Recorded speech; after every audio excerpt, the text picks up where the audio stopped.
खुशामदीद, मेरा नाम है वकास हबीब राना। मुझे देख पा रहे हैं मेरे यूट्यूब चैनल पर। प्लीज़ मेक श्योर कि आप चैनल को सब्सक्राइब करें। एक बहुत बड़ी ख़बर है, वो ये है कि पुतिन और ट्रंप की हुई है मुलाकात। अब इसका हमसे क्या लेना देना, पाकिस्तान को इससे क्या फ़र्क पड़ता है? फ़र्क इस वजह से पड़ता है क्योंकि इंडिया को फ़र्क पड़ता है। और इंडिया को क्यों फ़र्क पड़ता है वो मैं आपको डिटेल में बताता हूँ अभी। इसकी जो मीटिंग हुई है उसका आउटकम कोई इतना पॉजिटिव नहीं निकला। कोई ऐसी बात नहीं हुई जिससे ये कहा जा सके कि कोई डील हो गई है, और ये ट्रंप ने खुद बताया है कि जी डील नहीं हुई। तो इसकी जो डिटेल्स हैं, let me share that with you कि ये मीटिंग हुई कहाँ पर। ये अलास्का में मीटिंग हुई। पुतिन लैंड किए और उनको एक एयर शो दिखाया गया। उनके सर के ऊपर से B-2 जो बॉम्बर है, जो स्टेल्थ बॉम्बर है जिसने ईरान के जो न्यूक्लियर एसेट्स हैं उन पे बॉम्बिंग की थी, वो उनके सर के ऊपर से गुजर गया। ऑफ कोर्स उनके साथ 2-4 और भी जहाज़ थे, लेकिन that B-2 is so massive कि वो पुतिन ने देखा तो पुतिन भी ऊपर देखने लग पड़ा। और वो he was looking at it कि ये क्या है। तो it was a very power move from Trump के हमारे पास इस तरह के गैजेट्स हैं। तो ट्रंप करता है इस तरह की चीज़ें। आपको पता है कि उसकी तरह तबीयत इसी तरह की, उसने अपने आप को बड़ा दिखाया कि भैया हम देखो किस तरह की चीज़ें लेके फिरते हैं। फिर वो उसको अपनी गाड़ी में बैठाया, जो वो जिसको बीस्ट कहते हैं। अब वो ये भी एक पावर मूव है। और उसके बाद वो दोनों एक ही गाड़ी में बैठे, जो कि US प्रेसिडेंट की गाड़ी है, इसको बीस्ट भी कहा जाता है। ये भी diplomatically it's a very tricky thing. आमतौर पे क्या होता है कि हेड ऑफ स्टेट्स नहीं बैठते दूसरे हेड ऑफ स्टेट की गाड़ी में। इसके बड़े प्रोटोकॉल्स होते हैं। It's a very complicated situation, उसको वो देखना पड़ता है, बड़ी इसमें ना ले दे होती है। तो बहरहाल पुतिन और ट्रंप एक ही गाड़ी में बैठे और वो गए, और वो 3 घंटे की उनकी मीटिंग हुई। आप सोचेंगे कि जी 3 घंटे की तो बड़ी ज़बरदस्त मीटिंग है, लेकिन आपको ये जान कर शायद हैरानगी हो कि ये मीटिंग कट शॉर्ट हुई है। यानी कि इस मीटिंग में जो एक एक्सटेंडेड टाइम था एक ब्रीफिंग का या मीटिंग का, उसको कैंसिल किया गया। और उसके आगे भी इन्होंने एक चीज़, इनकी इंगेजमेंट थी, वो भी कैंसिल हुई। In fact it was a working lunch, so there was a planned extended session and working lunch. ये दोनों चीज़ें कैंसिल हुई हैं। सो आप try to understand its significance कि एक आपने मीटिंग प्लान की हुई है, फिर आपने एक एक्सटेंडेड मीटिंग प्लान की हुई है, चाय का वक्फा लेंगे, कुछ इधर उधर फिर फुरेंगे, फिर एक दूसरी मीटिंग होगी, फिर एक लंच होगा, तो वो खाना खाए बगैर ही निकल गए। सो इस चीज़ को समझें, बिकॉज जो मैं आपको बताना चाह रहा हूँ, जो समझाना चाह रहा हूँ, वो इंडिया का रेफरेंस है। तो वो उसकी तरफ मैं आपको ले जाना चाह रहा हूँ। But you need to understand कि ये मीटिंग इस तरह हुई है, इस माहौल में हुई है। उसके बाद मीटिंग मतलब diplomatically was a good meeting. Generally जो ट्रंप की मीटिंग्स होती हैं, आपने देखा होगा प्रेसिडेंट ज़ेलेंस्की के साथ जो मीटिंग हुई थी, it turn into a WWE rumble, और वो तो मतलब एक लड़ाई वाली कैफियत थी ना। तो ये मीटिंग बड़ी अच्छी रही है। That is because Putin is very very shrewd and intelligent and sharp guy, and he understands Trump very well। ये भी एक इम्पोर्टेंट चीज़ है। जो फॉर्मर डिप्लोमेट्स थे इंडियन, वो बड़े हैरान थे इस बात पे। दे वर सरप्राइज्ड, तो उनको था कि अच्छा ये कैसे हो सकता है, इसकी क्या वजह है, ये तो इट डजंट मेक सेंस। उनका ये रिएक्शन था। तो ये जो रिएक्शन था, ये आपको बताता है कि इंडिया कितना दूर है ये समझने में कि उसको क्या करना चाहिए और वो क्या नहीं कर रहा। ये आप इस चीज़ को जहन में रखें। अच्छा, वो अब इन दोनों की मीटिंग हुई, वो प्रेस कॉन्फ्रेंस हुई। उसके बाद पुतिन, एज आई से, इज़ वेरी इंटेलिजेंट। उसने क्या कहा, उसने वो यूजुअल बातें तो उसने की कि जी हम पीस चाहते हैं, हम नहीं चाहते जंग हो। और उसने मक्खन लगा दिया उसको, ट्रंप को। उसको कहा कि अगर ट्रंप सदर होता जब ये यूक्रेन की हमने जंग शुरू की, तो ये जंग ना होती। पुतिन ने कहा कि मैंने बाइडन को कहा था कि ये इसको इस लेवल तक ना लेके जाओ कि एक कॉन्फ्लिक्ट हो जाए इस तरह का। तो उसने कहा अगर ट्रंप होता तो वो ये जंग ना होती, क्योंकि ट्रंप आपको पता है वो बार बार कहता है कि अगर मैं होता तो ये जंग ना होती। तो उसने उसको कंफर्म कर दिया पुतिन ने ना, उसकी ईगो को उसने, जिसको कहते हैं ना pat his ego, he was able to do that, and that's how you deal with Trump frankly. उसके बाद ट्रंप ने बात की। उसने कहा जी कि हमारी डील तो नहीं हुई, there is no deal until there is a deal. लेकिन उसने कहा कि हमने काफ़ी बातचीत की है, it was positive, it was productive, business community is here from Russia as well, तो हमारी बातचीत हुई है, ये है वो है, तो अब मैं बात करूँगा नेटो के साथ और ज़ेलेंस्की के साथ भी, और उनको बताऊँगा कि इस मीटिंग में क्या हुआ। तो फिर पुतिन ने कहा कि may be next meeting would be in Moscow. तो ट्रम्प ने कहा मुझे इसके लिए बड़ी क्रिटिसाइज़ किया जाएगा, but it's something that we can do. By the way Moscow is a beautiful place, I been there many times, और वो बहुत ही खूबसूरत एक शहर है। उसकी जो रूह है वो बड़ी ज़बरदस्त है, वो आर्किटेक्चर इज़ फिनोमिनल। तो अगर ट्रम्प वहाँ जाता है और ये चीज़ें आगे बढ़ती हैं तो that would be good for the world. I would say कि ये जंग जो है ख़त्म हो जाए, लेकिन फ़िलहाल ये जंग ख़त्म नहीं हो रही। अच्छा, अब आते हैं इंडिया वाले मामले पे। ये मैं आपको एक्सप्लेन क्यों किया है। तो जैसे कि मैंने आपको बताया कि दुनिया ये बात कर रही है और ट्रम्प को गुस्सा ये है कि एक तो मैंने इनकी जंग ख़त्म कराई और मैंने लेना है नोबेल पीस प्राइज़, और मैं जिनकी जंगें ख़त्म करवा रहा हूँ, जिस बाकी जो लोगों के उन्होंने इश्यूज़ रिजॉल्व करवाए हैं, वो आते हैं, वो साइन करते हैं, थैंक यू प्रेसिडेंट कहते हैं।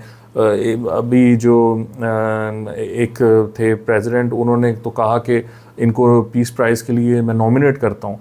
पाकिस्तान ने भी आपको पता है कि नॉमिनेट किया हुआ है पीस प्राइज़ के लिए। तो वो कहता है कि ये इंडिया क्यों नहीं करता, इंडिया क्यों नहीं मानता, और इंडिया जो है वो अपनी ईगो में है। वो कहता है जी मैं क्यों मानूं, क्योंकि उनके डोमेस्टिक इश्यूज़ हैं, पॉलिटिकल इश्यूज़ हैं। पाकिस्तान को मानने में यार कोई नहीं है। पाकिस्तान कहता है हाँ जी भाई, ट्रम्प साहब ने हमारी जंग ख़त्म कराई, बड़ी मेहरबानी है आपके लिए, आप कमाल हैं। अब पाकिस्तान ने क्रैक कर लिया है ये कोड कि ट्रम्प के साथ कैसे डील करना है। What does he want, Trump क्या चाहता है, उसको किस तरह आप अपने एक सांचे में ढाल सकते हैं। ऐसा नहीं है कि वो काका है, काका नहीं है, ही इज़ वेरी इंटेलिजेंट। उसको जो चाहिए वो उसको चाहिए। तो बहरहाल ठीक है, वो जो चाहिए आप दे दो उसको, अगर आपने उसके साथ अच्छे ताल्लुक़ रखने हैं। तो वो पाकिस्तान ने उसके साथ अपने अच्छे ताल्लुकात इस्टेब्लिश कर लिए हुए हैं। अब इंडिया के नहीं है, जैसे कि मैंने आपको बताया कि इंडियंस को समझ भी नहीं आ रही कि ये ताल्लुकात ठीक कैसे करने हैं। अच्छा, तो मैं अब आपको एक खबर देता हूँ। मैं आपको एक मीटिंग की कहानी सुनाता हूँ जो कि इंडिया में हुई, जो कि हुई ट्रम्प के जो टॉप एडवाइज़र है रिकी गिल, उसके दरमियान और कुछ फॉर्मर इंडियन ब्यूरोक्रेट्स के दरमियान। इस मीटिंग से आपको ये पता चलेगा कि ट्रम्प और मोदी में मसला क्या है और इनकी जो गवर्नमेंट्स हैं इनमें क्या मसला है, और इंडियंस को क्यों नहीं समझ आ रही कि इस मसले को हैंडल कैसे करना है। सो ये एक इंटरेस्टिंग बात है इसमें। तो वो मीटिंग हुई, उसमें रिकी गिल ने कहा कि यूएस चाहता है कि इंडिया उसके करीब रहे। ऐसी बात नहीं है कि वो इंडिया को दूर धकेलना चाहता है, लेकिन उसने कहा कि ये जो पाकिस्तान और इंडिया की जंग ख़त्म कराई है ट्रम्प ने, यूएस ने, उस पर इंडिया का जो स्टांस है वो इस तरह का क्यों है। तो जो वहाँ पे इंडियन ब्यूरोक्रेट्स थे वो सरप्राइज थे इस बात से। यानी उनको था कि व्हाट आर यू सेइंग, मतलब क्यों उसको हम एक्नॉलेज करें या क्या करें। तो वो जो गैप है, यानी ये जो एक मीटिंग की कहानी है, ये आपको बताती है कि किस तरह इंडिया को ये नहीं समझ आ रहा कि उनसे गलती क्या हुई है और यूएस जो है वो अपना कहाँ पर खड़ा है, उसका पॉइंट ऑफ व्यू क्या है। अब यही बात है ट्रम्प की कि ट्रम्प नहीं चाहता कि उसका जो एस्पिरेशंस हैं वो डिस्टर्ब हों। वो नोबेल पीस प्राइज़ लेना चाहता है और वो उसको इंडिया उसके रास्ते में रोड़े लटका रहा है। यानी उसने एक पॉसिबल न्यूक्लियर जंग ख़त्म कराई है और वो कहता है कि मैंने कराई है, आप मुझे क्रेडिट दो। वो इंडिया नहीं देता, तो वो इस बात पे तिड़ा हुआ है। यानी उसको गुस्सा है इस बात का कि ये कौन होते हैं मुझे ना करने वाले। अच्छा, ये एक इशू है। फिर उसने कहा कि ये देखो ना, ये मस्टंडे एक तो ये ग्लोबल टेररिज्म करते हैं, यानी ये मुल्कों में जाके लोगों को मरवाते हैं, और फिर हमने सैंक्शंस लगाई हुई हैं रशियन ऑयल की परचेज पर, और ये ऑयल परचेज करके उसको रिफाइन करके दुनिया को बेचते हैं। यानी ये रशिया को फ्यूल कर रहे हैं जो यूक्रेन में जंग चल रही है उस पर। अब ट्रम्प को फ्रस्ट्रेशन ये थी कि पुतिन उसकी बात नहीं मान रहा, ज़ेलेंस्की भी नहीं उस तरह मान रहा, पुतिन भी नहीं मान रहा, यूरोप भी नहीं मान रहा। तो ट्रम्प उस पर प्रेशर डालना चाहता था कि उसकी जो ऑयल एक्सपोर्ट्स हैं, जो ऑयल सेल्स हैं, वो तो डिस्टर्ब हो ना, इंडिया तो बंद करे। तो उसने वो इंडिया पर टैरिफ लगा दिए, 50% उसने टैरिफ लगा दिया।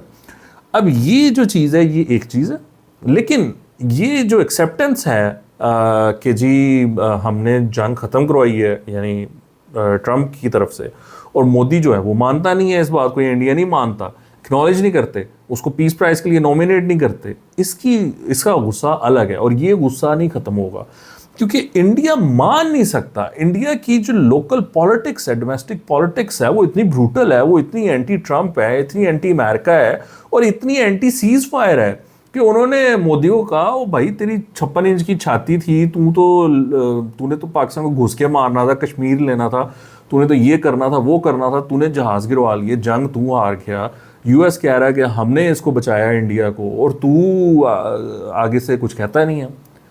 यानी कि मोदी को वो कह रहे हैं बजाय कि तुम मानो कि यूएस ने रोल अदा किए हैं, ट्रंप ने जंग ख़त्म करवाई, तुम जवाब दो कि नहीं करवाई, हमने पाकिस्तान ने हमसे विनती की, हमारी मिन्नतें की कि जी सीज़ फायर कर लें, तो हमने सीज़ फायर किया। सो ये एक ऐसा डिफरेंस है जो कि जिसको मीट होना ये बड़ा मुश्किल लगता है। यानी मोदी अब कैसे कहे कि हाँ जी हमने ट्रंप भाई ने हमारी जंग ख़त्म करवाई, सीज़ फायर कराया, उनकी मेहरबानी, बड़ी मेहरबानी, उन्होंने शुक्रिया उनका, वो जंग थी, बड़ा ख़तरनाक काम था, न्यूक्लियर वॉर हो जानी थी, उन्होंने ख़त्म कराई, बड़ी मेहरबानी। वो कैसे कहे ये? वो तो तबाह बर्बाद हो जाएगा। तबाह बर्बाद तो वो ऑलरेडी हुआ है, बट वो जो कुछ है वो भी नहीं रहेगा। सो ये यहाँ पर हम खड़े हैं और ये जो रशिया और यूएस की जो टॉक्स थी, जो समिट था, इसकी ये उम्मीद थी कि लेट्स से अगर ये डील हो जाती है, यहाँ पर सीज़ फायर हो जाता है कि यूक्रेन में अब जंग नहीं होगी, तो इंडिया को थोड़ा सा रिलीफ मिल जाएगा। मैं इससे एग्री नहीं करता क्योंकि मैंने आपको बताया कि इशू एक नहीं है, इशू वो भी है कि वो जंग वाला मामला भी मानो और इससे मामला बढ़कर है क्योंकि देखिए ना, India is a global power, global economy, इतनी बड़ी उनकी एक्सपोर्ट्स हैं, इंपोर्ट्स हैं, इतनी बड़ी मार्केट है, हर कोई इंटरेस्ट है वहाँ पे बिज़नेस करने में, ये वो। लेकिन पाकिस्तान के इस तरह का कुछ मामला किया हुआ है, जाल इस तरह का बिछाया हुआ है, इस तरह का ताल्लुक़ बनाया हुआ है ट्रंप के साथ कि ट्रंप अब रुकेगा नहीं। ये इम्पोर्टेंट बात है कि Trump will go after India even if there is a deal with Russia और there is no deal with Russia. Trump will not stop क्योंकि ट्रंप के और यूएस के इंटरेस्ट पाकिस्तान में बहुत स्ट्रॉन्ग होते जा रहे हैं और वो ये चाहेंगे कि पाकिस्तान का जो स्टांस है या जो स्टैंडिंग है वो बेहतर हो, यानी कि जो बलूचिस्तान में मामलात हो रहे हैं वो बंद हो, इंडिया जो टेररिज्म को फ्यूल कर रहा है वो कम हो क्योंकि यूएस वहाँ से रेयर अर्थ मिनरल्स निकालना चाहता है, वहाँ से जो गैस है, जो ऑयल है, उसके रिजर्व्स को एक्सप्लोर करना चाहता है। तो दैट्स नॉट पॉसिबल कि अगर वहाँ पर दहशतगर्दी हो रही हो और वो भी इंडिया करवा रहा हो, सो ये एक ऐसी सिचुएशन है कि जिसमें इंडिया के लिए अच्छी खबर नहीं है। India is still in trouble, India के अभी भी बेड़े गर्क ही हैं और इंडिया को अभी भी कोई रिलीफ मिलने की उम्मीद नहीं है। आपके देखने का बहुत शुक्रिया। खुदा हाफ़िज़।